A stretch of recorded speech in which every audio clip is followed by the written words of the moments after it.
What is now being called the Flower Massacre, Israel committed one of the most grotesque war crimes we have seen in the modern era, as they targeted people who was at an aid stop and murdered over 112 Gazans, injured hundreds more. How can anyone credibly claim that Israel is at war with Hamas? They are targeting the Palestinian people.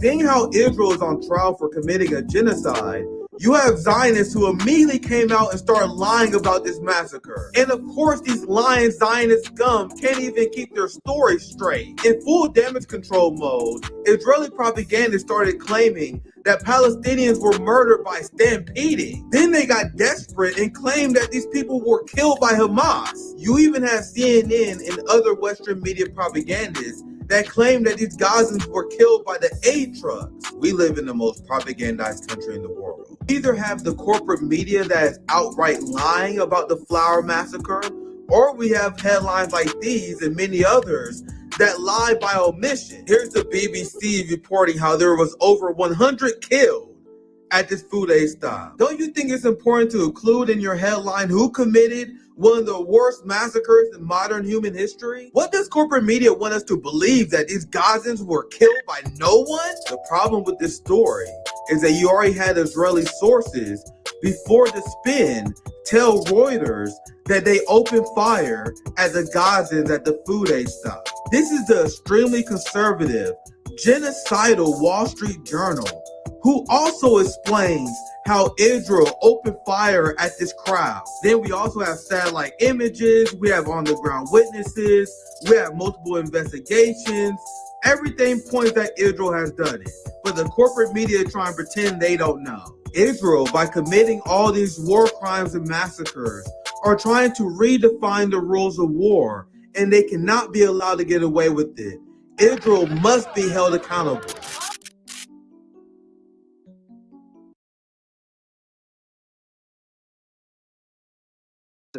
And were being circulated is a proven fact. It's a proven fact that these forged documents existed and were being circulated amongst right-wing newspapers in Baghdad and around the world in the immediate aftermath of the fall of the Iraqi regime. Now, Senator, I gave my heart and soul to oppose the policy that you promoted. I gave my political life's blood to try to stop the mass killing of Iraqis by the sanctions on Iraq, which killed 1 million Iraqis, most of them children. Most of them died before they even knew that they were Iraqis, but they died for no other reason other than that they were Iraqis, with the misfortune to be born at that time. I gave my heart and soul to stop you committing the disaster that you did commit in invading Iraq.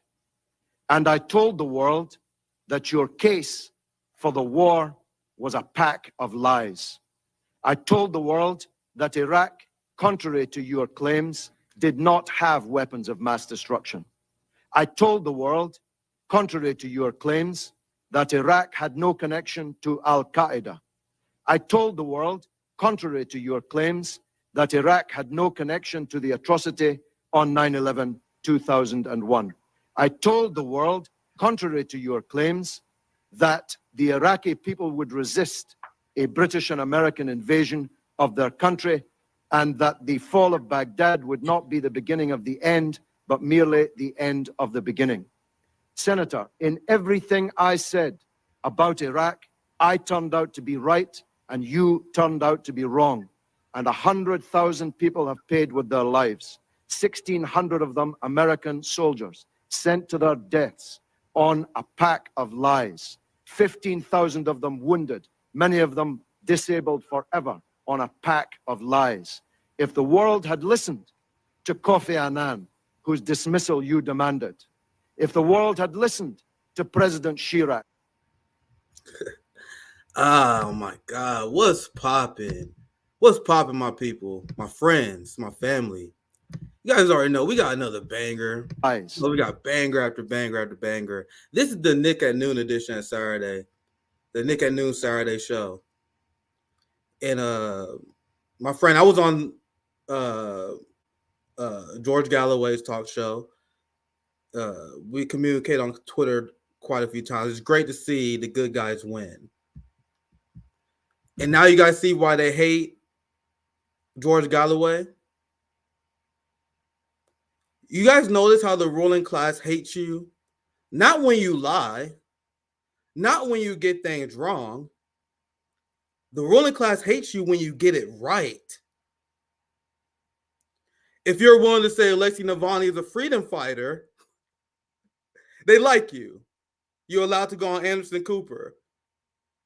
If you say that Russia and China are authoritarian states, you're allowed to be a Harvard professor, for example. Man, you think I'm ever going to let him live that down? He don't know who he's fucking with.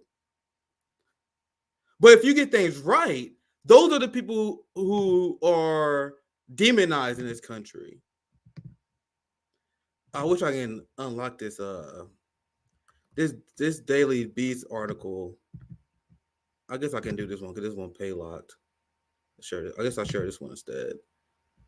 Because George Galloway was right about the war on terror from day one. That's why they hate his ass. He's been calling out the genocide in Gaza. That's exactly why they hate his ass. So now you have Galloway, who ran explicitly on an anti-genocide, anti-Zionist agenda. Someone who was very outspoken about the UK's policy in Ukraine. He won a dominant victory. And now the ruling class, they can't deal with it. They are coping so extremely hard, not just in the UK, but in the West, because George Galloway's victory, his popularity is damning for the Western ideology. Look at this. Look at a few of these headlines. And I'm going to read a few of them because you're going to see the cope regarding George Galloway's victory. And then you had their prime minister, Rishi Sunak, who essentially said we're going to turn into or double down on becoming a fascist police state where free speech is not allowed because of George Galloway's victory. Because people in the West are starting to sniff out these ruling class cowards. They are against genocide. They're against never-ending war against Russia. So now I was shocked when I see it. They just straight out say it. The UK is extremely tyrannical. And I'm going to show you guys Rishi Sunak's speech. So this is like the prime minister responding to this. And then I'm going to show you guys how the media is covering George Galloway, a man who ran simply because he wanted to see less children die. And I want to show you guys how the media is categorizing him. And it speaks volumes. Whoever the media likes, whoever the media prop up, you should be immediately skeptical of. Where the populists rush in, how George Galloway harnessed the Middle East to derail an election in forgotten Rochdale. He harnessed the Middle East, meaning he ran on issues that people care about. It gets even more cartoonish. It's crazy what we are seeing here. George Galloway stands accused of profiting from the pain in Gaza. Are you serious? And rightly so, says this journalist. But he's not the only one. Jonathan Freeland, one of the most psychopath, one of the biggest psychopaths that are allowed to write in media, who never ever got an issue right. Jonathan Freeland. And he's accusing George Galloway of profiting from the genocide, not the politicians who take money from the arms dealers. It's not the politicians who take millions from AIPAC, who lobby those politicians to get them their positions. It's not Zionist writers who benefit from these media institutions that was captured by Zionist capitalists. You guys benefit from the genocide. That's why you are for it. The people who are for the genocide are the people who benefit from it. I bet you the PMC class feel this way in general. Like you guys see the disdain that Dr. Cornel West has at independent media. The PMC, the professional managerial class. I keep saying PMC class. I watched a replay of myself. I kept saying that. That's so fucking stupid. professional managerial class. I caught that too. I need to stop saying that. The professional managerial class, they hate independent media. They prefer these Zionists who repeat the propaganda that pays them way more than I make. That pays them that pays them six figures at least. And they support the genocide because they benefit from it. So isn't it funny how they always project? Our society is just one giant projection. Who benefits more from the genocide than the politicians that are funded by AIPAC and the Zionist capitalists who hijacked Western democracy? Why you guys think John Fetterman is full-fledged Israeli now? Full-fledged Zionist? Because he benefits from it. You have the Vanguard, those unserious clowns, Crystal and Kyle, those unserious clowns who they supported John Fetterman, that genocidal maniac. And now they think that they're going to be able to primary him in 5 years. Oh, you sweet summer children. Do you guys realize there was a reason why we told you guys never vote for these motherfuckers? Believe it or not, you guys are stuck with John Fetterman. What are you talking about, Nick? He's extremely unpopular. People don't like him, for one. That's not even necessarily true. His large Jewish community, the large Zionist community in this area, and the right wing loves the guy now. Not only that, he's going to be funded by AIPAC to the max for the rest of his career. So this is why we at RBN, we tell you guys, fuck electoral politics. Never vote for these people, because now that Vanguard, now that Breonna Joy Gray, I won't say Bree, but Crystal, Cal, all these people supported Fetterman. Once you guys supported him and give him power, you guys are not taking that back. And all the people that think they're about to primary John Fetterman, delusional. You're delusional. This man is about to get AIPAC cash for the rest of his life. You guys are stuck with them. That's why you guys need to be careful about who you vote for. Don't listen to the Sam Cedar, Emma Vigeland ideology where they try to disassociate themselves from their votes. You don't have a lot of power in this electoral system. You just have one very insignificant, but it is a power, the power of the vote. And you should never ever get that way for people who do not serve your interest. Period. So now these people who support John Fetterman, they're like, man, we're gonna make up for it. We're gonna make up for it by calling this guy out. You got the Vanguard, which essentially was a pro John Fetterman channel. The Majority Report was a pro John Fetterman channel. What we resisted, we didn't want to become Dr. Cornel West's media arm, despite access. The Majority Report, the Vanguard, and many others, they became the media arm of John Fetterman, even without the access. They volunteered. That's how big of a grifter they are. He didn't even give them access, but they're like, man, we see a campaign, so let's grift on it. So they grifted on his campaign. And now they gave him credibility. They gave him credibility. Now he got power. And now they're never getting rid of him. The reason why I bring this up is because Zionists control democracy. This has been rigged from the very beginning. That's why every single politician in the UK and in the United States are, I can't even say anything else other than authoritarian fascists. What can you call Nancy Pelosi, Chuck Schumer, Joe Biden, anything else other than authoritarian fascists when you see 80% of Democrats call for a ceasefire and they don't? And I just did a hotspot video on it. I hope you guys seen it. Where 58% of evangelical white Christians want a ceasefire. The majority of Jewish people want a ceasefire. Like, insane numbers are speaking out against Israel military campaign, but then the Democratic Party and Joe Biden say, despite all the people who want Israel to do a ceasefire, we won't support a ceasefire. But Cornball West and the PMC class have the nerve to call other countries authoritarian. Define authoritarian. You academic scum. You intellectually weak cowards who just bow to the talking points of the West? I've been asking you guys this question for a very long time. Define authoritarian. Because Russia has healthcare, Dr. West. Do you know that? Russia provides paid maternity leave, and they're and Putin and his government is supported by 75 plus. And I use the low number, fam.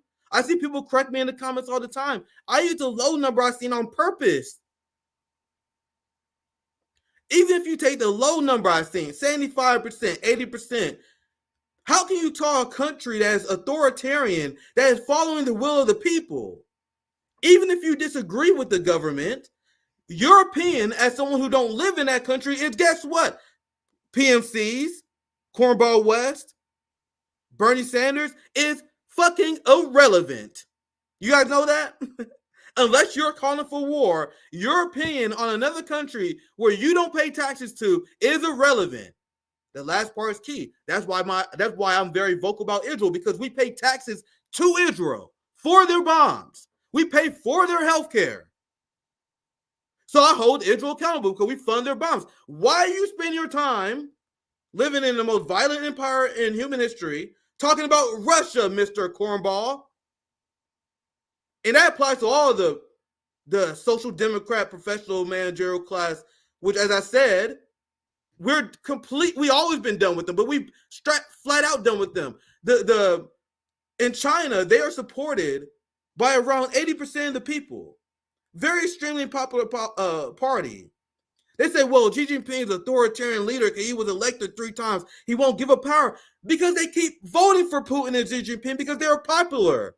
Now, this concept is so foreign to Westerners that they think they're popular only because they rule with an iron thumb. No, they are popular because in Russia and China, you don't get bankrupt because you can't afford healthcare, for example. That makes people more likely to like the government.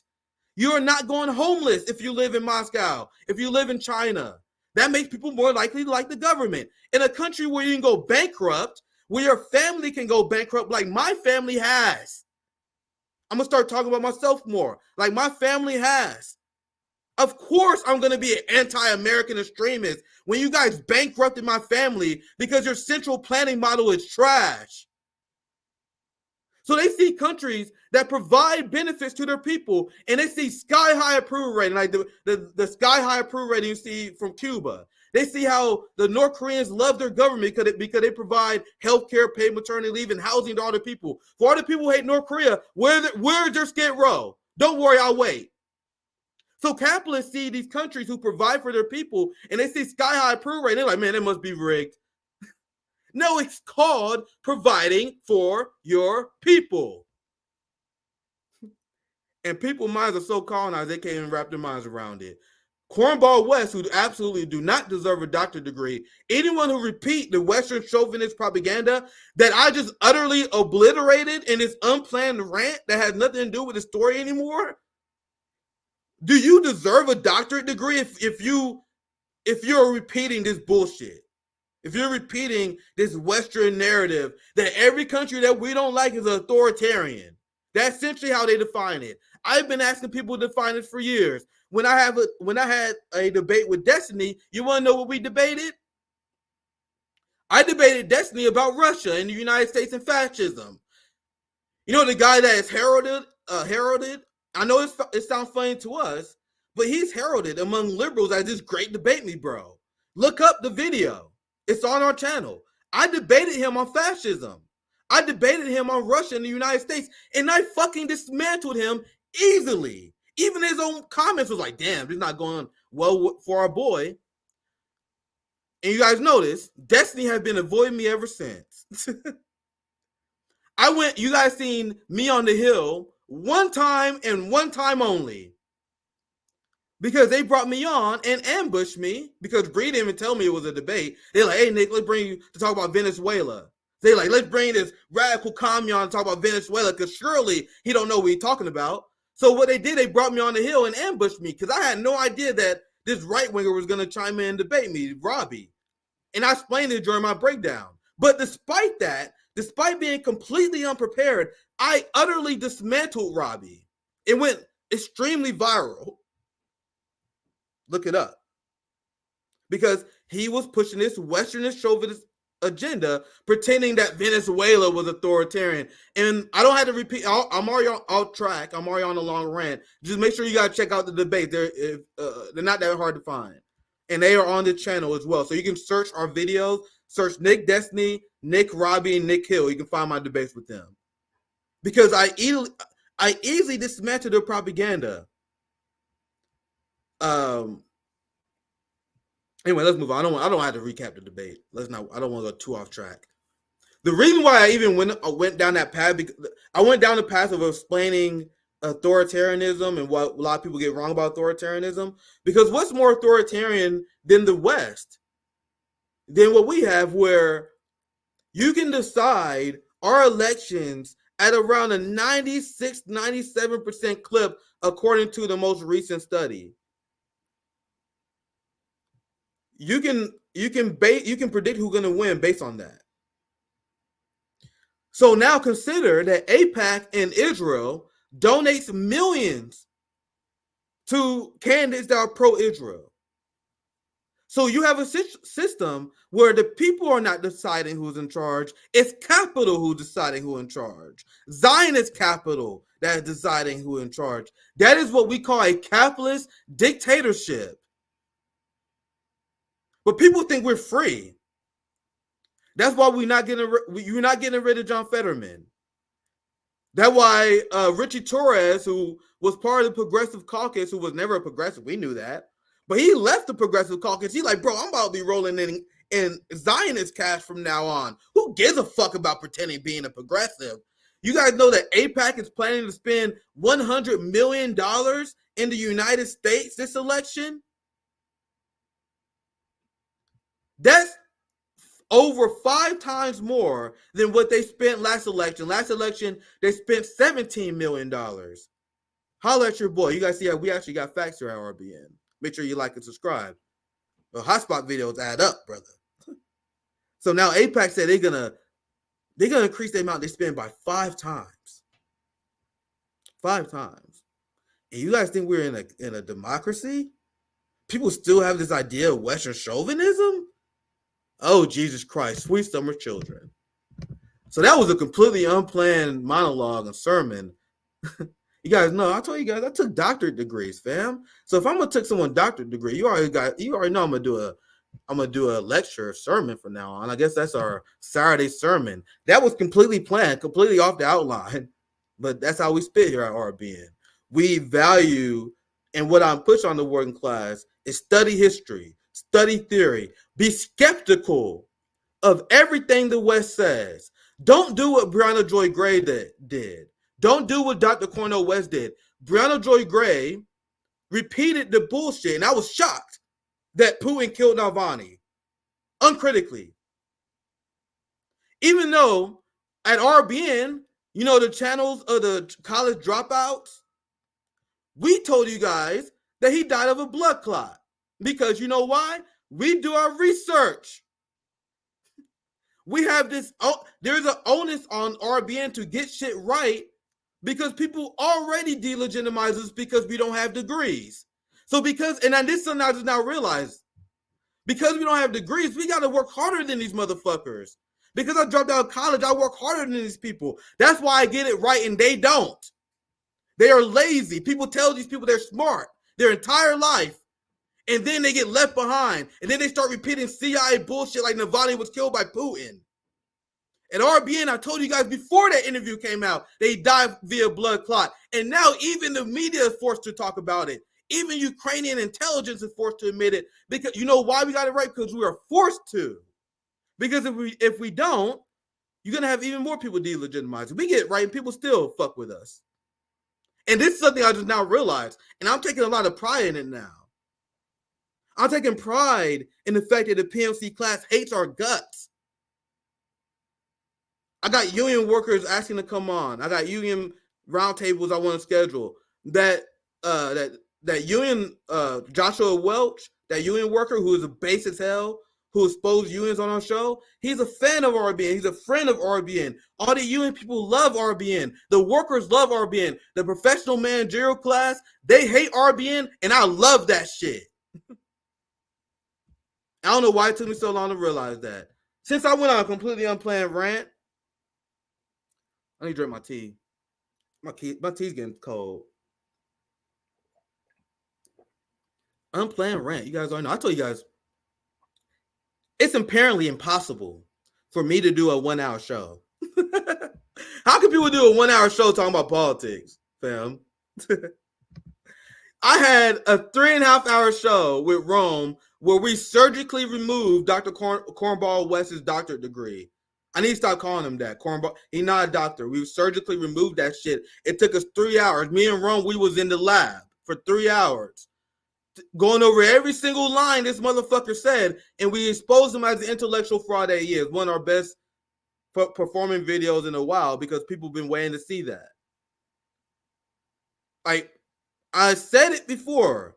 Cornell had no idea how much I was holding back on him. No idea.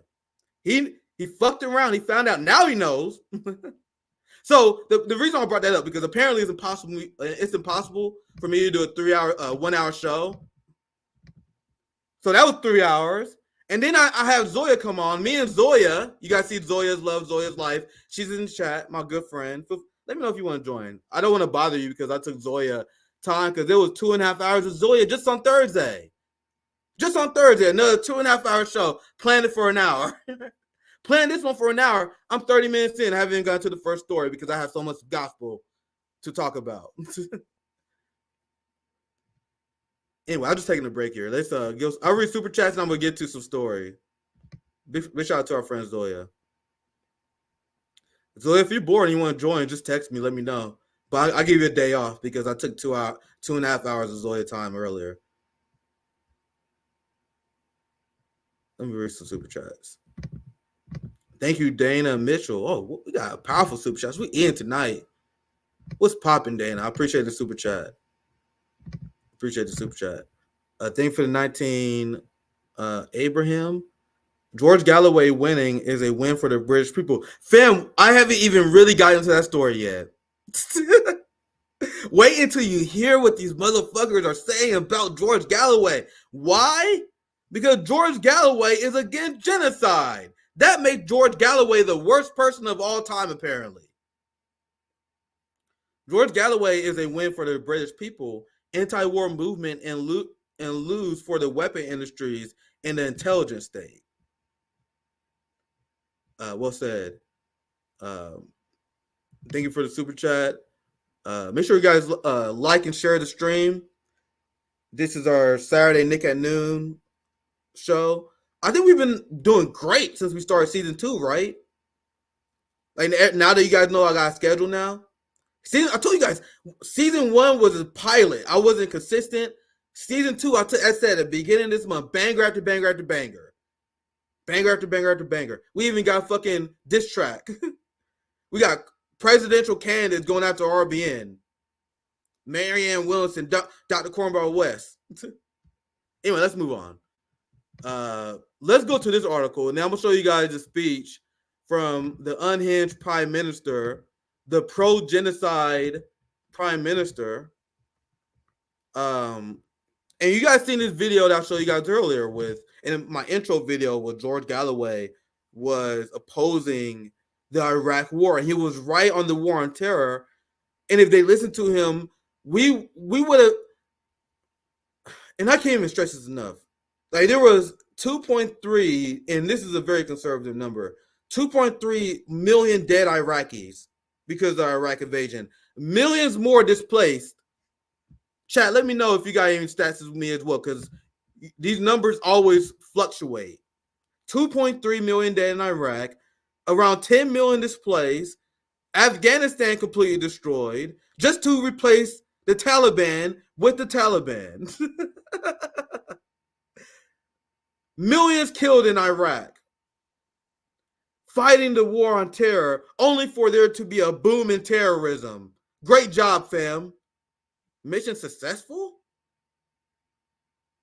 We lost every goddamn war we've been in. So you guys, they got their ass beat in Vietnam. They lost the Korea War. They lost the war on terror, apparently. They went to war on terror, now they're more terror than ever, apparently. They went to war on drugs, now drugs is doing better than ever. Drugs is making a fucking historic resurgence. They is now legal. Like, you guys went to war on drugs. Now drugs is legal in my state, and I live in Missouri. That's how well these wars that they be fighting go. As I explained before, we don't have an efficient fighting force. Zoya, I feature my friend Zoya comment. What's popping? Drugs won. Yes, they did. Yes, they did. Just like the Viet Cong whooped our ass too. What we do, we come in there thinking we all big, badass. Then we get our ass beat. Then after we get our ass beat, we start committing atrocities. We start killing women and children, burning villages.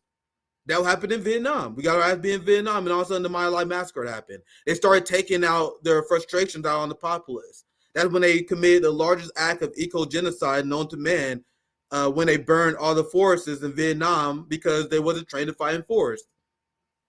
The same thing that happened in Gaza, where Israel thought it was going to beat Hamas, fucking clowns. People thought it was going to beat Hamas. The IDF, like always, engaged with Hamas on the ground and proceeded to get their ass beat. So what happens when Israel get their ass beat? They got to start killing children. They got to start bombing hospitals. They got to start committing massacre, just like the My Lai massacre. The My Lai massacre happened when the South Vietnamese and the United States was upset because they couldn't beat the North Vietnam. They had the heart and the will of the people, and they had just better combat tactics. White people have a hard time swallowing that, but the Vietnamese have better combat tactics than the United States. They still cope with that fact to this day. Oh my God, they use guerrilla warfare. They use all the cheating tactics. So that's how you fight over there. When you fight over here, you guys good fighting on European terrain. You guys are great colonizers when it's on your terrain. You guys can't fight in Vietnam. You guys can't fight in Cambodia. So they committed eco-genocide so they can do so. The same way that Israel and the IDF, they can't fight Hamas. So they hide in tanks. Tanks that are often destroyed by RPGs and other anti-tank machinery. And you also have the IDF who have snipers who stand far away and snipe journalists, snipe children. There was reports of them sniping children that was simply leaving the hospital. So the reason why they hide in tanks when they fight, and the reason why they use snipers, is because they are not good fighters. Hamas has been whooping their ass the same way the Viet Cong whooped our ass when we went to Vietnam. Americans still coping with it. Oh, God, for the love of God, I really need to move on. Let's read this article because this article is absurd. This is good. You guys see, I only got one topic inside. I already knew this was going to be a one-topic stream. George Galloway stands accused of profiting from the pain of Gaza, and rightfully so. I already debunked this bullshit earlier. If you're new to the stream, no, they are the ones who benefit from genocide. The politicians who get paid by Israel, who get their power through Israel, who thrive in this Western Zionist society because they support Israel, they are the one who benefit from the genocide, not the people calling it out. Why does this have to be explained? But listen, I read 2 paragraphs of this insane article and I lost my mind. Listen to this shit. This is what being printed in The Guardian, fam. The new Rochdale MP is hardly unique. He is just highly adept at swimming in the toxic swamp that is so much of our politics. The toxic swamp of opposing genocide, my friends. They are painting George Galloway as this toxic figure, and you're going to see how they're going to try to pin him with the far right. He's an evil white man, apparently, because he opposes genocide. And anyone have the audacity to question me when I say we are the most propagandized country in the world? People have the audacity to bring up China. You have the audacity to bring up Russia and the DPRK. You see what they print in our papers uncritically? I covered the Flower Massacre.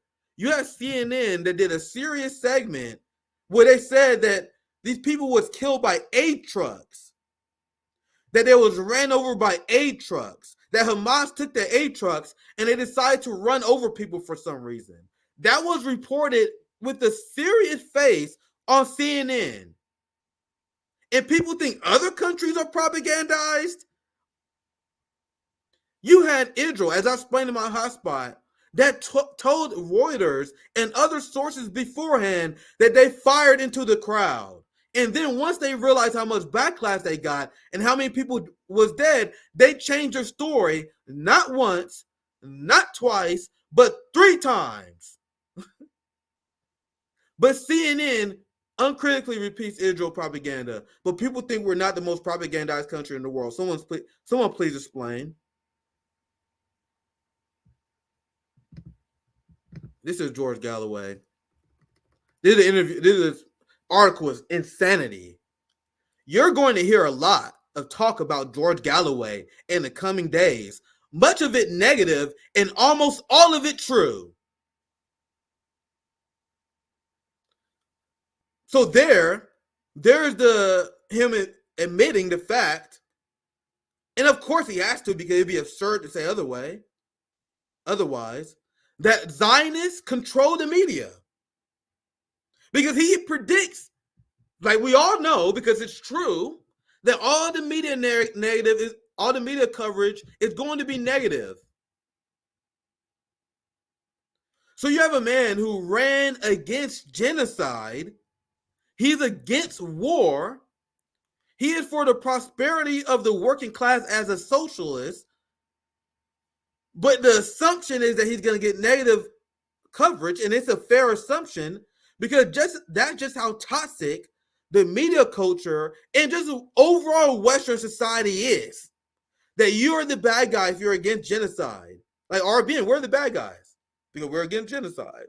We're socialists, so we're the bad guy. He's a socialist, so he's a bad guy. You guys see this genocidal psychosis that swept over the West? We're now in a phase where they're now saying ignorance is strength. War is peace. If you oppose war, you are the enemy to them. They believe you can reach peace by committing a genocide. That is what they say. We got to go to war with Russia. We got to support the war with the Hamas to lead with peace. We are literally at that point. Freedom is slavery. Ignorance is strength. War is peace. We are here. And no one else is freaking out about it.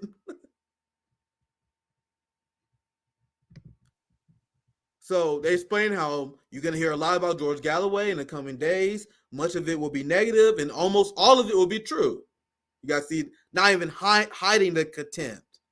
But there will be one charge thrown at the new member of the Rochdale, winner of a by-election victory yesterday, as sweeping as triumph he recorded in Bradford West more than a decade ago. That will be false and unfair. Let's continue. Start with the accusations that stand up. Galloway poses as a man of the left. His latest vehicle is called the Workers' Party of Britain, but he backed Nigel Farage's Brexit Party in 2019. The pair appeared together during the 2016 referendum campaign, laughing and smiling, the Conservatives in Scotland in 2021. You did not misread that sentence. George Galloway voted Tory only 3 years ago. The right are more comfortable with Galloway than you might expect. So let's pause here. So you guys are against George Galloway because he opposed a genocide in Gaza. You know the genocide in Gaza that the right wing supports?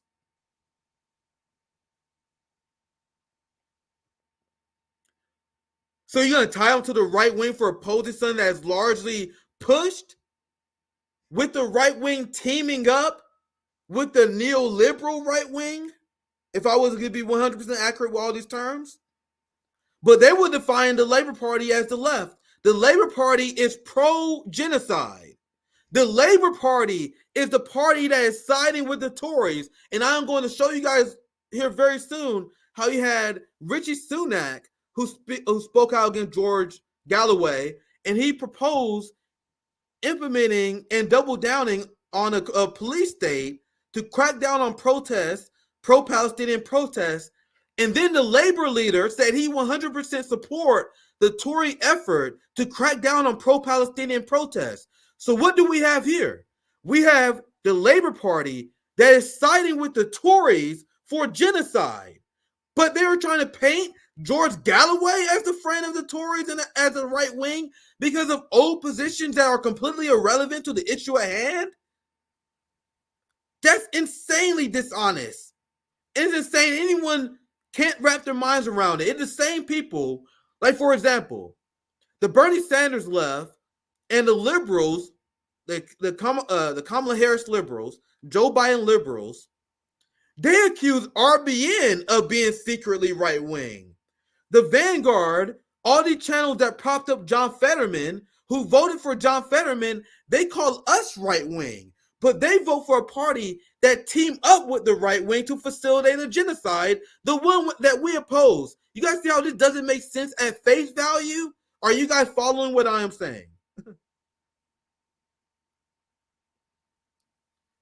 The right are more comfortable. This is the continued smear job. I'll read it. The right are more comfortable with Galloway than you might expect. In Rochdale, he won the warm endorsement of Nick Griffin, a former leader of the British National Party. So does that mean that someone evil whenever a Zionist endorsed you? Because every single Zionist is a genocide supporter. So if you're endorsed by a Zionist, does that make you bad? George Galloway is a socialist who's against war. He has more socially conservative positions. Like, I think he was very upset with me because my pro-marijuana position, because I don't believe a police state should regulate what the fuck we should do. So he had those like very socially conservative positions I very disagree with. I'm not gonna pretend otherwise.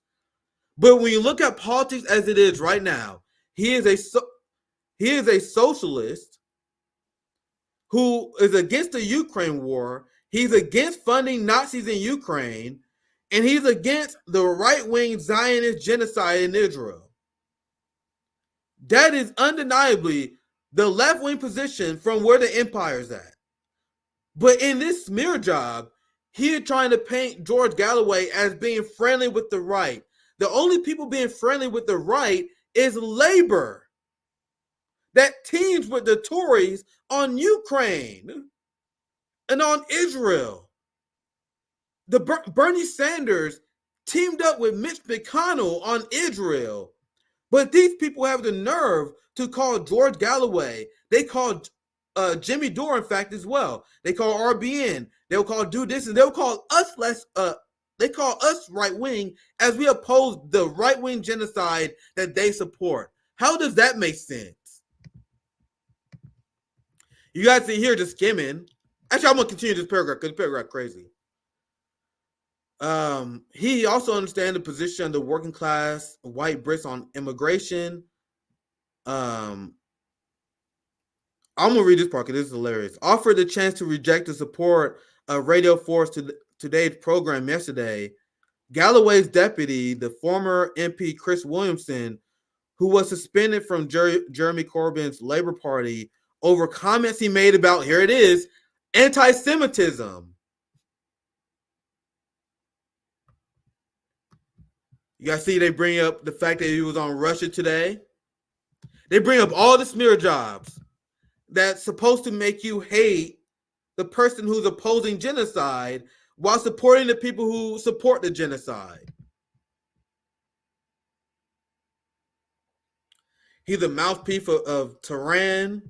He's a mouthpiece of Putin, apparently, because he don't support war in their country.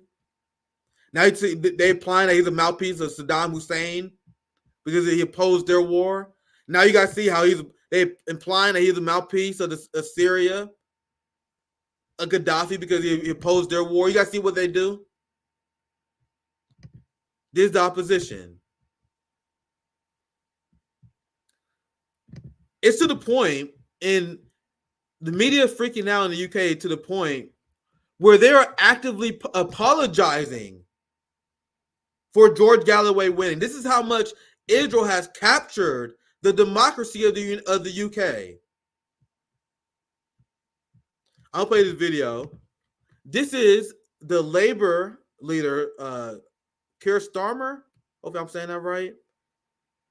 I'll play this video and you're gonna see this guy sides with the Tory party on genocide and with Israel.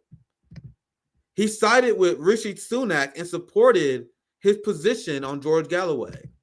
But you guys notice how they're not trying to paint him as the right winger who cozy up to people on the right. So let's listen to this video. We still got a lot of cover. God damn. Galloway only won because Labour didn't stand a candidate. I regret that we had to withdraw our candidate and apologise to voters in Rochdale. But I took that decision. It was the right decision. And when I say I've changed the Labour Party, I mean it. Obviously, we will put a first-class candidate, a unifier, before the voters in Rochdale at the general election. I put in place a very tough due process for the Labour Party. And most of the criticism in the last 2 years has been that that process is too tough. I'll continue that in place because I will only put first-class candidates before the electorate at the general election. These people are pretending that someone who supports a genocide just won an election. The way they are reacting is the way someone should react if someone who supported the Gaza genocide won the election. All right, good. Hopefully, I'm glad I'm saying his name right. I probably should just start asking you guys, because you guys know I'm not good at pronouncing foreign names. I'm not even great at speaking my own language sometimes. So I'm going to start asking you guys. Curse. So I'm going to fuck it up now. Stamer? Back to Prime Minister's plan. So this is the true red-brown alliance. You know how they try to paint us as the red-brown alliance? They try to paint George Galloway as the red-brown alliance, someone who's secretly right-wing. That's the message that comes from social democrats. That's the message that the Majority Report, for example, says with serious faces. This theory that socialists, we are just cramming to team up with the right wing, even though we are resisting their coalition more than anyone else. Like, for example, like the right-wing populists who pretend they are against the establishment, but they believe everything the establishment says about socialism. Oh, man, I hate CNN. I hate the New York Times, but I believe everything they say about China, though. So there's only one people who actually consistently oppose all these right-wing coalitions. That's the Marxist-Leninists. That's the socialists. That's the RBN left. We're the ones who constantly oppose this right-wing coalition that they accuse George Galloway of. They accuse us of being on the right, being friendly to the right. No, we draw a hard line on right-wing imperialist war and politics, not them. So I'm going to show you guys this unhinged speech from this brown tool of the empire. So we are at the apex of the genocidal psychosis that hit society. We have the point where we're fighting wars on multiple fronts, and funding Nazis openly, and we are funding genocide. We are peak genocidal psychosis. We are peak mask off of the violent empire. So what do liberal Western society do in reaction of this? You have the first brown prime minister. You have Rishi Sunak. Correct me if I'm wrong, but if he's the first brown prime minister, if I'm correct, I think they were saying that when he won. I'll let you guys fact check me. I hope I'm looking at the chat. He's the first brown prime minister, correct? He one of the first ones, right? I remember there was a lot of conversations about that, right? So, of course, he's the one who supports the genocides. Of course, he's the one that's extremely passionate about funding Nazis in Ukraine. Yeah, I see a lot of people agree with me. So when I live, I can use you guys to fact check me. So the first ever brown prime minister, he supports a genocide in Gaza. He supported Nazis in Ukraine.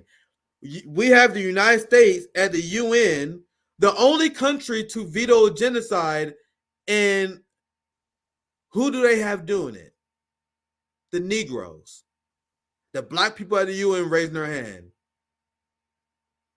You guys see how insidious this is? This is why I hate and I have grown to despise liberalism.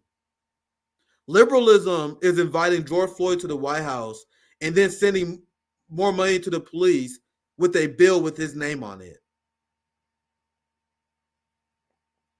Liberalism is putting a rainbow in your profile, putting hashtag Black Lives Matter as you bomb and mutilate children. I utterly despise liberalism in its forms, which is one of the reasons why I decolonized my mind and I'm a fucking communist. You guys can call yourself whatever you want, but I am for revolution of this fucking state. I am against this capitalist dictatorship, which led to a genocide and led to Zionism. Let me read this headline. This is the real Red Brown Lines. As they try to paint George Galloway as being on the right, listen to this. Keir Starmer, I just learned how to say that goddamn name, backed Prime Minister's plans to restrict protest rights, saying Sunak was advocating unity. They say there's unity on this issue. There's unity on this issue of restricting your right to protest. This is the UK, as Dr. Cornel West wants us to be afraid of the authoritarian Russia, the authoritarian China, the authoritarian Iran, as you have the labor, the quote-unquote left in the UK, saying there's unity in cracking down on anti-genocide protests. You can't make this shit up. And these motherfuckers got the nerve to use the fucking term authoritarian? Are you serious? Clean up your own damn house, cowards.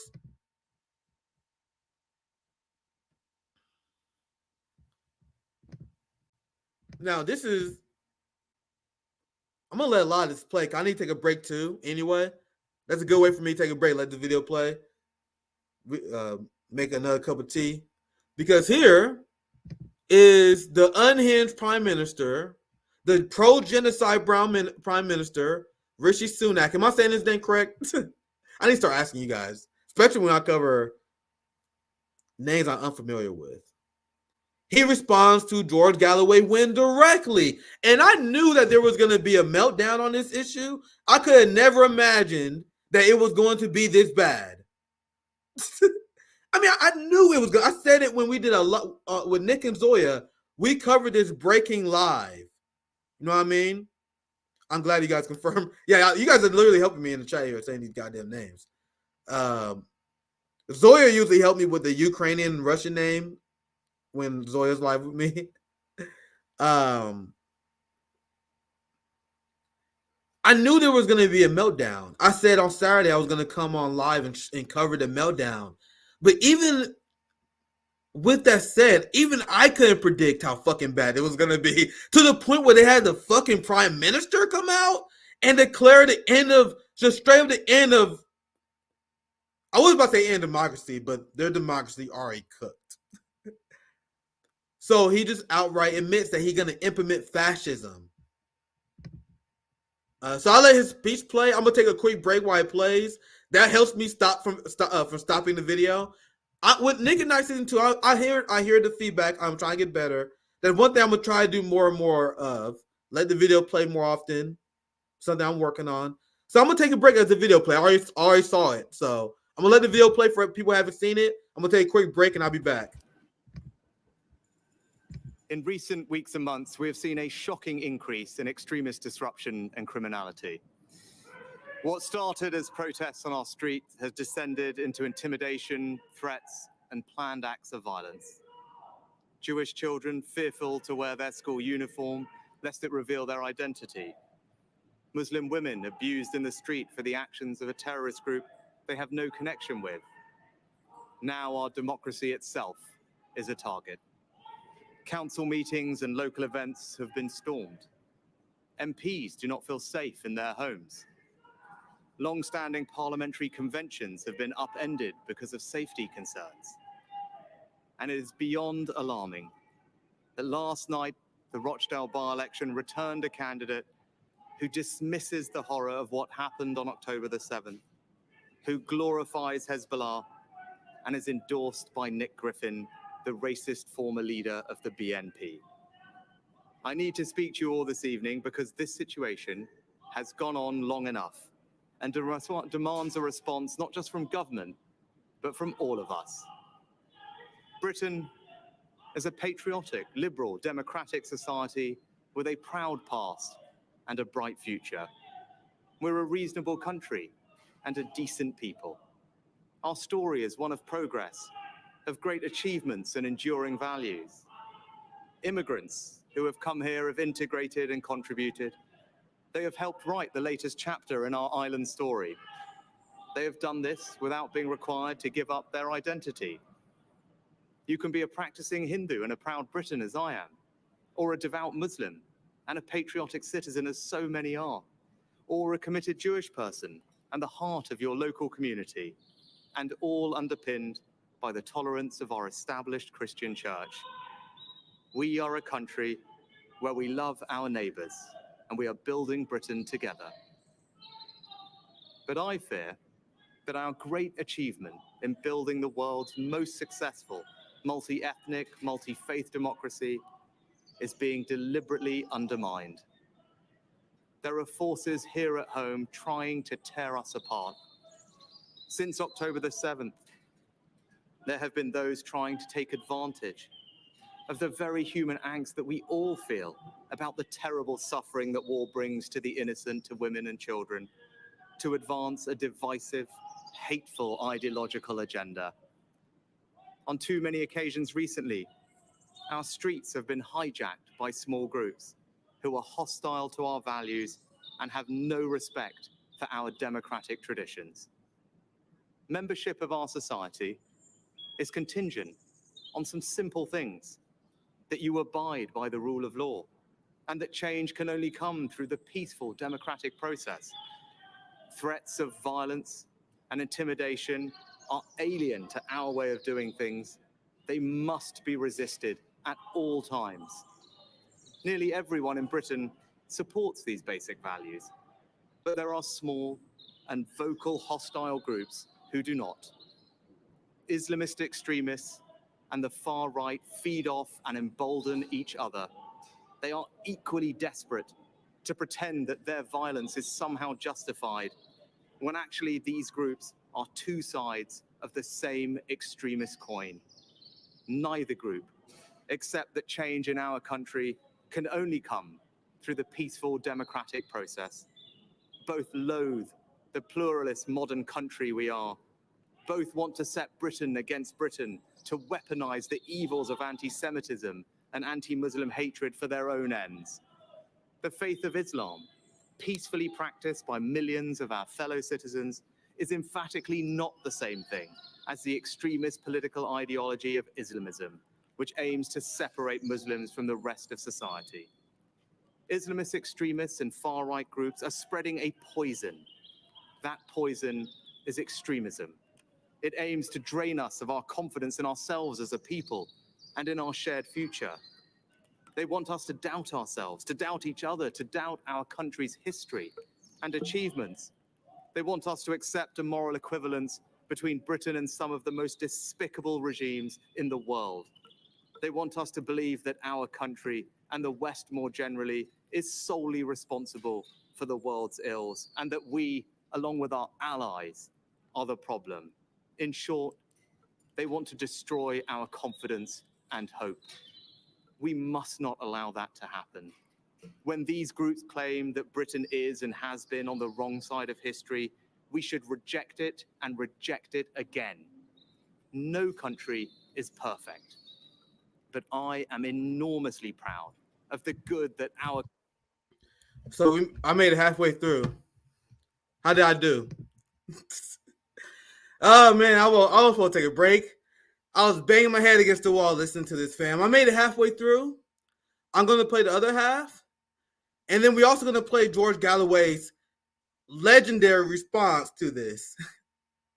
So now do you guys see what the real opposition, what he called Islamists? You guys see how they're making it about religion? I told you guys to reject that bullshit. You guys see how they're using it to scare white people? White people hear the word Islamist. Oh, they must be bad. Oh, they must be bad. And it's working on the UK. On the Tories in the UK, on the Labour in the UK, it works. No, he's against colonialism. He's against he's against people who resist colonialism, I should say. He's against the anti-colonialist movement. People who are against genocide. He's against people who oppose genocide. People who oppose illegal occupation. According to the UN and according to many human rights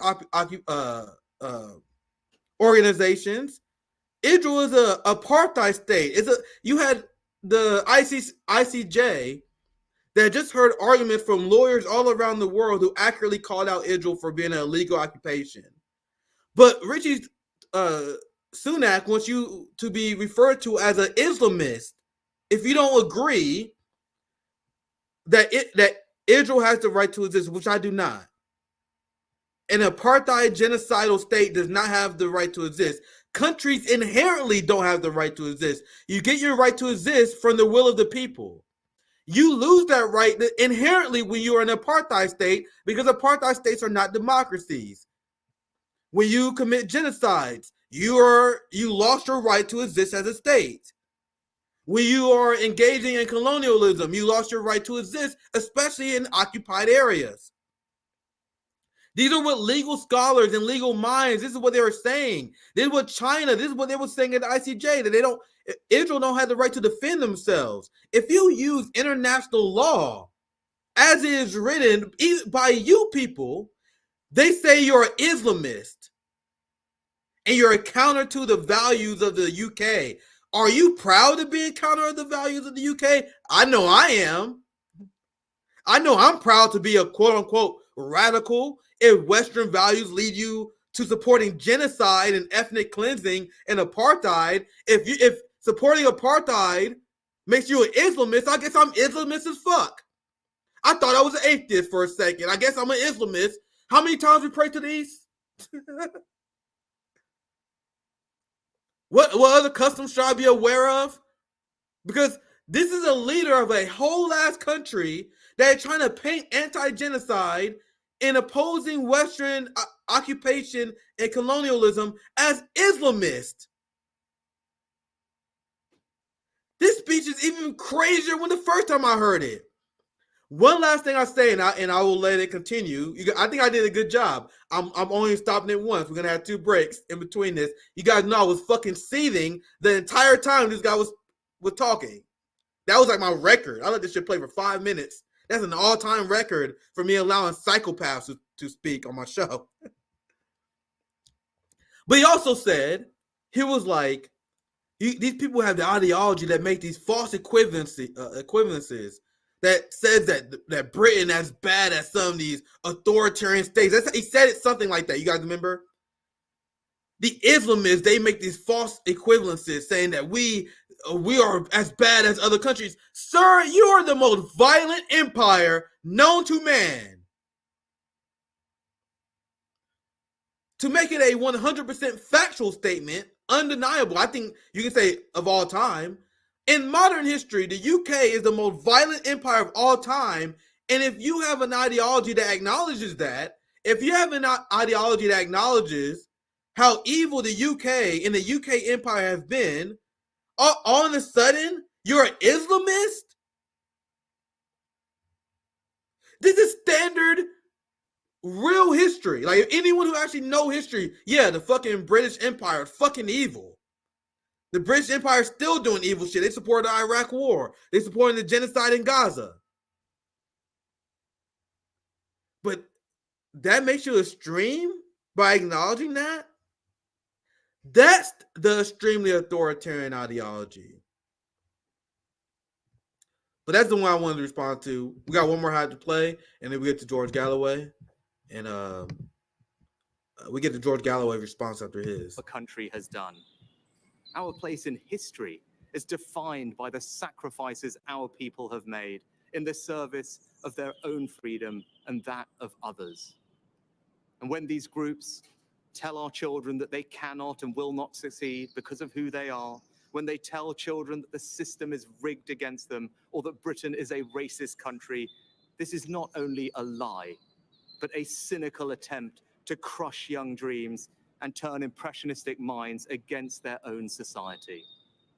I stand here as our country's first non-white prime minister, leading the most diverse government in our country's history, to tell people of all races, all faiths, and all backgrounds, it is not the color of your skin, the God you believe in, or where you were born that will determine your success, but just your own hard work and endeavor. And we must be prepared to stand up for our shared values in all circumstances, no matter how difficult. And I respect that the police have a tough job in policing the protests we have seen and that they are operationally independent. But we must draw a line. Yes, you can march and protest with passion. You can demand the protection of civilian life. But no, you cannot call for violent jihad. There is no context in which it can be acceptable to beam anti-Semitic tropes onto Big Ben in the middle of a vote on Israel-Gaza. And there can be no cause that you can use to justify the support of a prescribed terrorist group like Hamas. And yes, you can freely criticize the actions of this government, or indeed any government. That is a fundamental democratic right.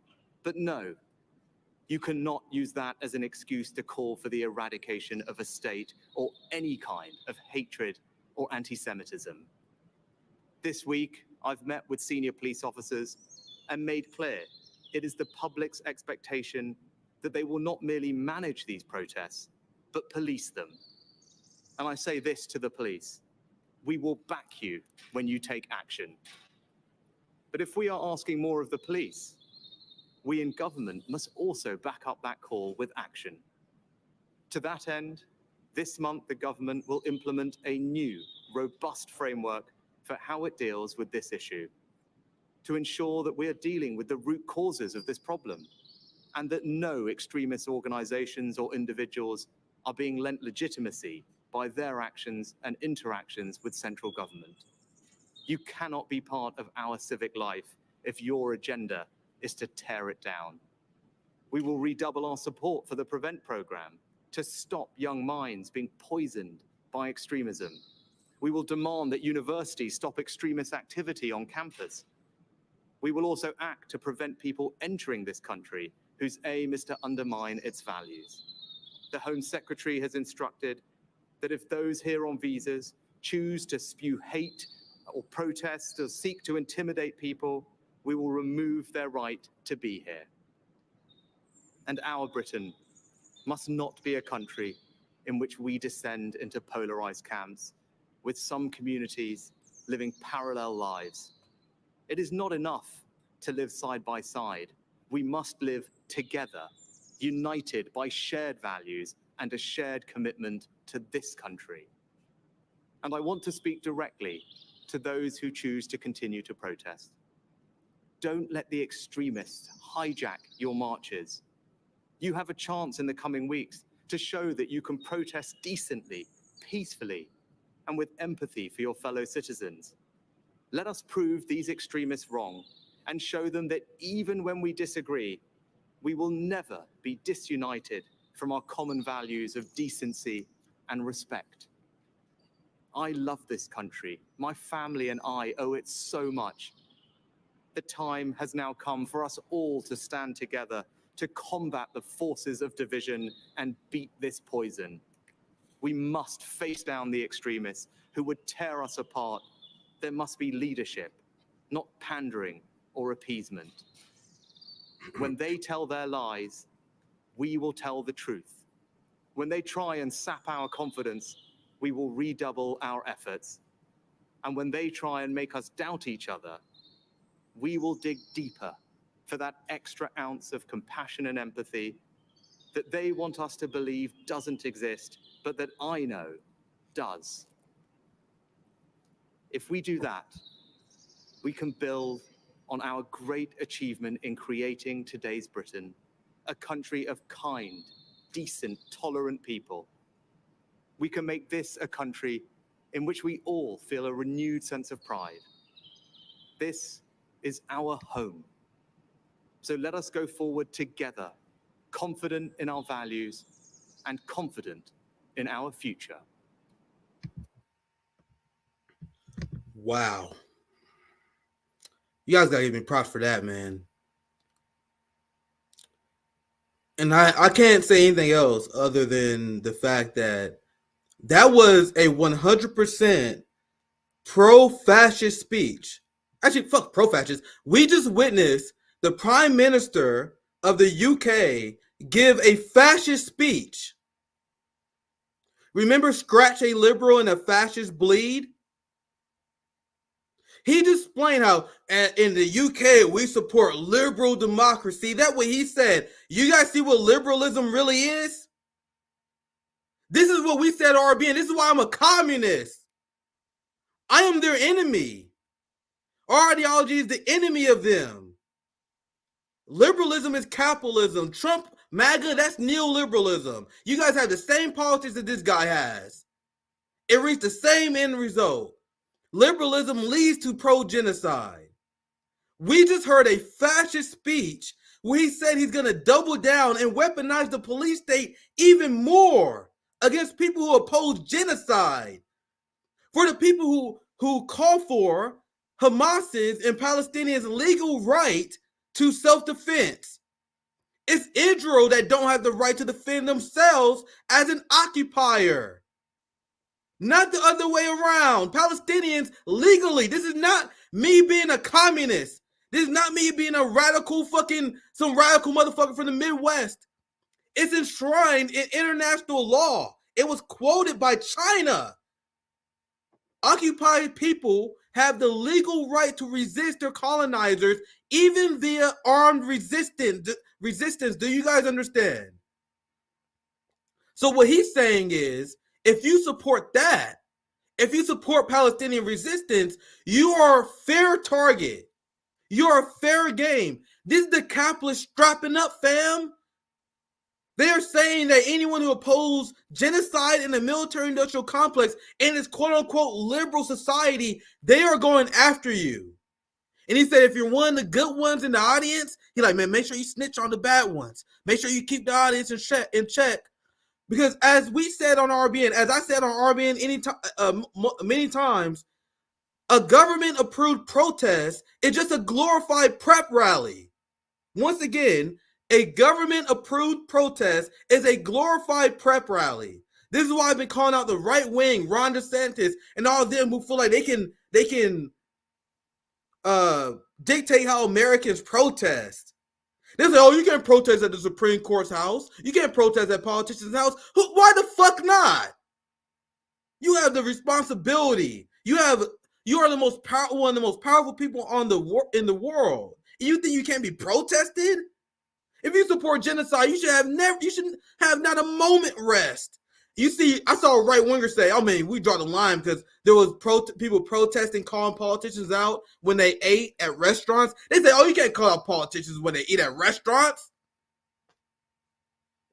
These motherfuckers are Dr. Seuss. You can't protest them in a bar. You can't protest them from afar. You can't protest them over there. You can't protest them anywhere. You can't protest them on a float. You can't protest them on a boat. You can't protest them in a home. You can't protest them in a dome.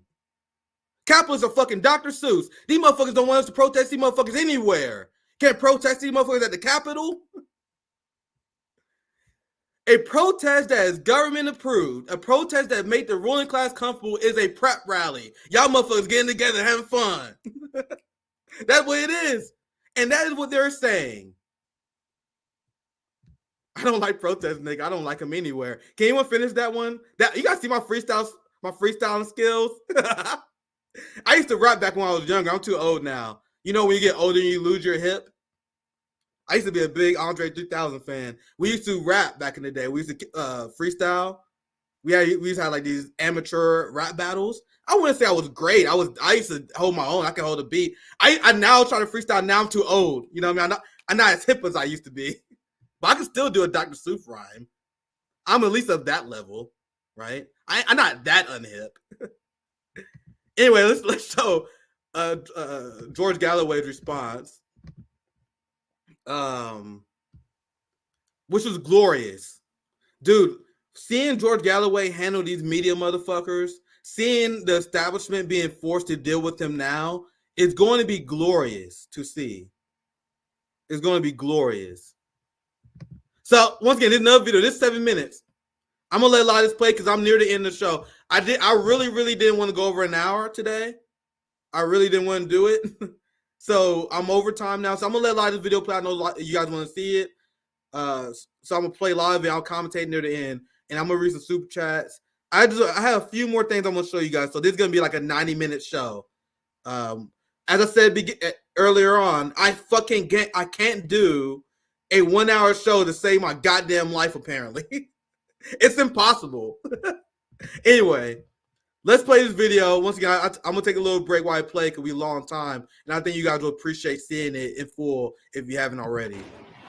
I may stop at halfway. I may let it play 3 minutes, like 3 minutes. I may stop at the halfway mark like I did last time. Standing here at George Galloway's campaign headquarters.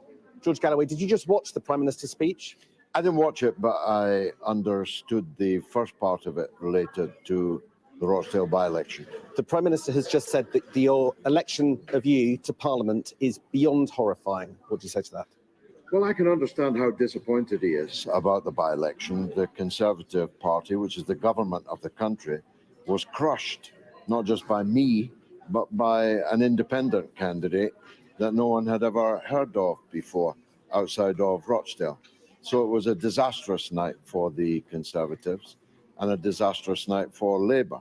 I got more votes than Labour and the Conservatives and the Liberal Democrats and the Reform Party put together, which adds up to a pretty crushing rejection of the two-party system. So I understand why he's alarmed.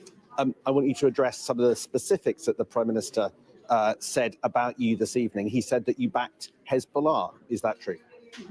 I don't know what that means, backed Hezbollah.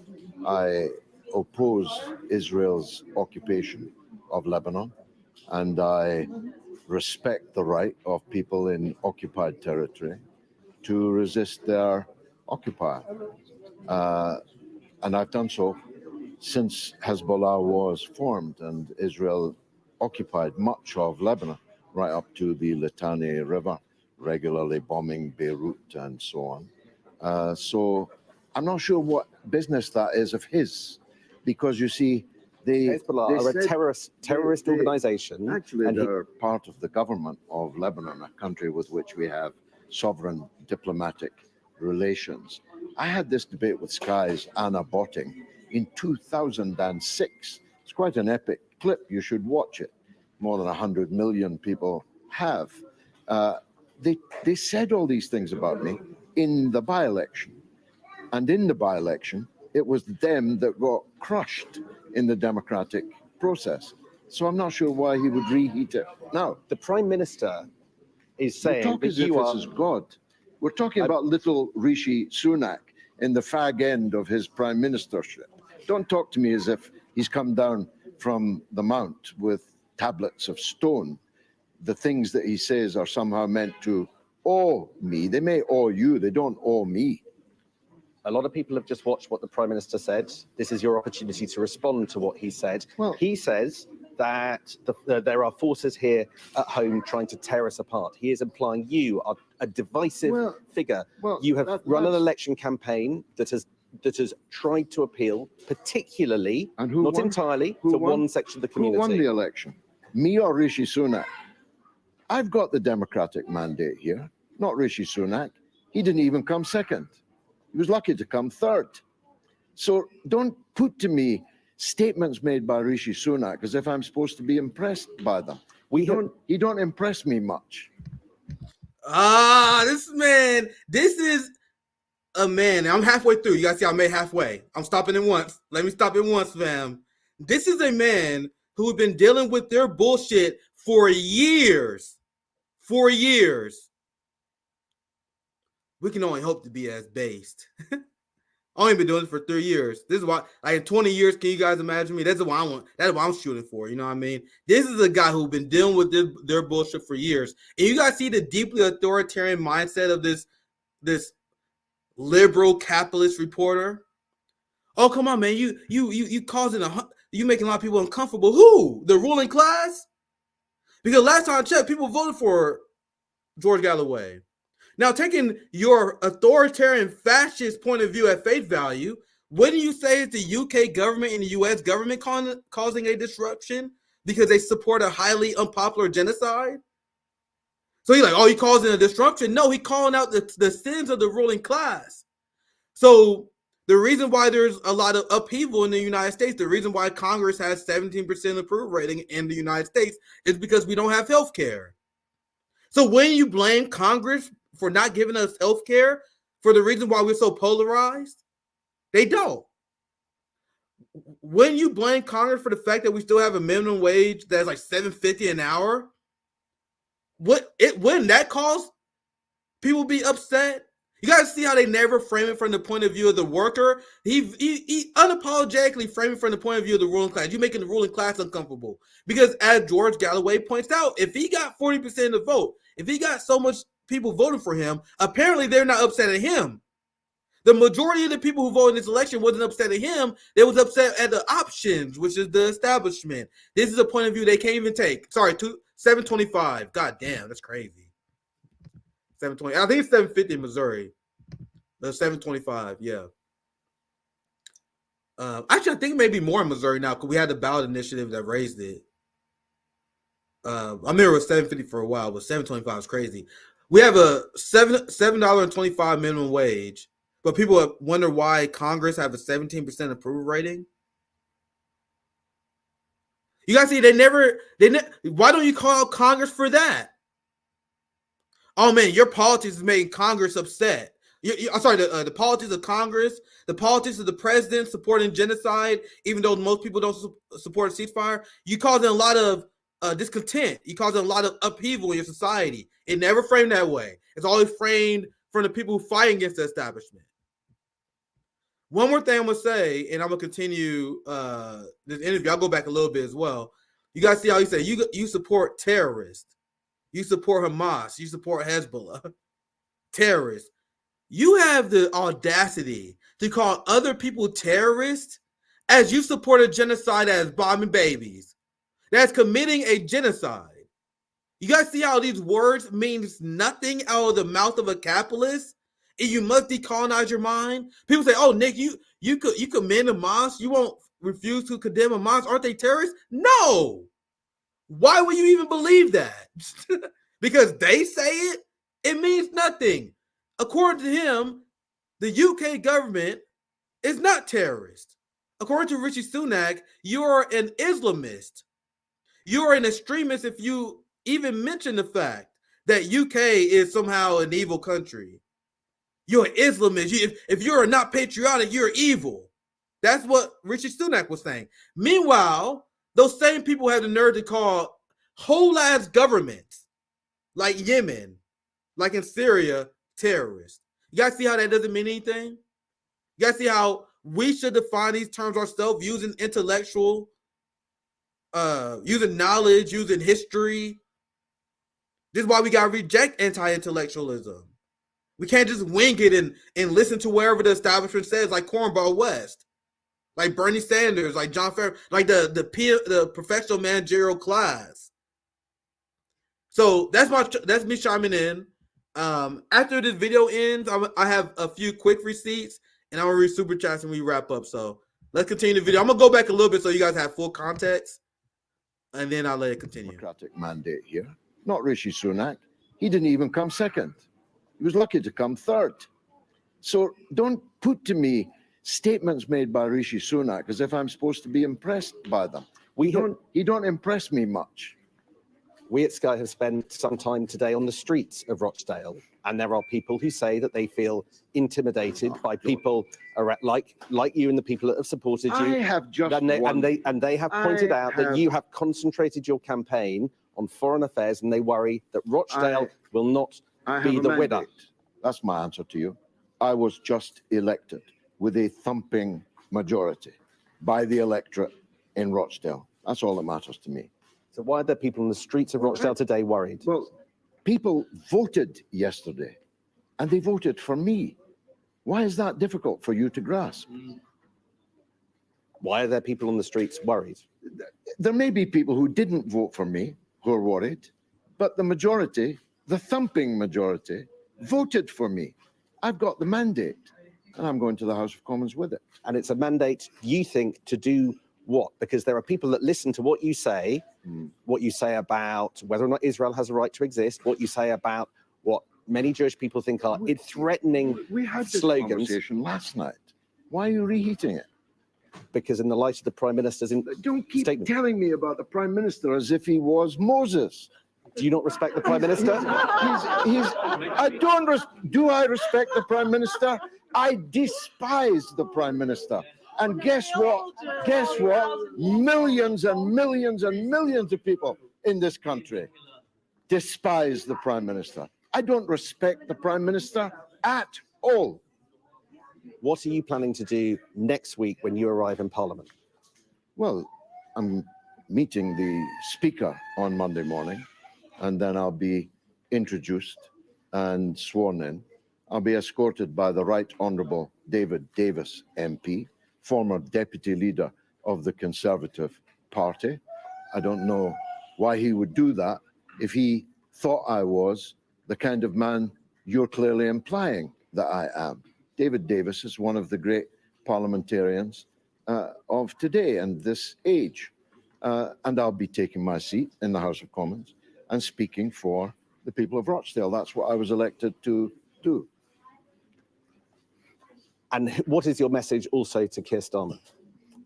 My message to Keir Starmer is that the skids are under you in scores of Labour seats up and down the country, because you've lost the trust, you've lost the confidence of millions of your traditional loyal voters.